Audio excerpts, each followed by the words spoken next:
Damn, I didn't know J.R.R. Tolkien wrote Snow White. Seriously, right? Because if he didn't, somebody ripped his ass off. It is essentially the story, the pure Snow White story with all the elements that we know, except they said, let's just put that Lord of the Rings thing on top of it. Because in every other way, we want to do an epic fantasy movie. You have Charlize Theron come in as the evil queen, and she takes over the kingdom by killing Snow White's father. And it's a cool way that she comes in and takes over, because she just comes in and says, hey, tits and ass. The dwarves are a much needed shot of humor in the arm of this film, because it's the halfway point pretty much before they come in, and the makeup and the CG was so terrific with them. They got actual life size, like actors that are pretty tall. Nick Frost was the one that really just threw a ball at my face. I'm like, holy shit, that's Nick Frost. How in the did they midgetize that dude? I just kind of felt bad watching that, because I was like, man, this looks so good. I mean, I can see all these midget actors out there like, damn CG. They're like, this is the only work we ever got. Chris Hemsworth, who uses a tool now in every movie. He has a hammer in Thor now. He's got an axe in this. He needs a power drill. Is what he needs. I know it's a PG-13 movie, so it can't get too gory, but half the time he used it, I was like, man, you're using it wrong. You're using a handle and you're butting people with it, slice people with it. Yeah, bitch. he would have been more effective with a rake. You know what? Let me give them credit too. There's a scene in here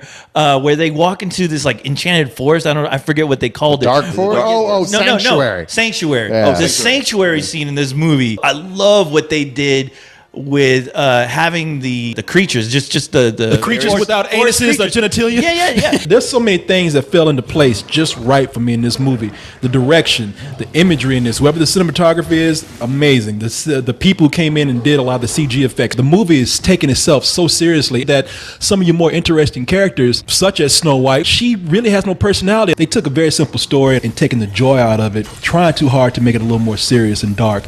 But I still enjoyed it enough and admire a lot about it to give it a strong matinee.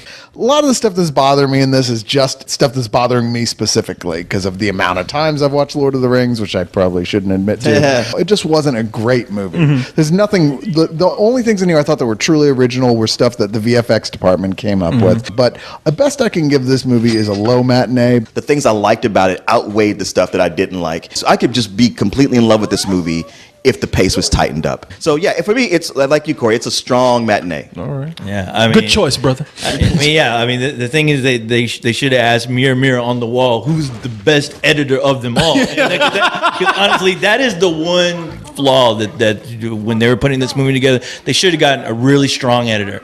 Because of all the visuals, I'm giving it a matinee. Do you think now that they're going to start trying to update these fairy tales and make the princesses hardcore now? How long ago was it that Red Riding Hood movie came out?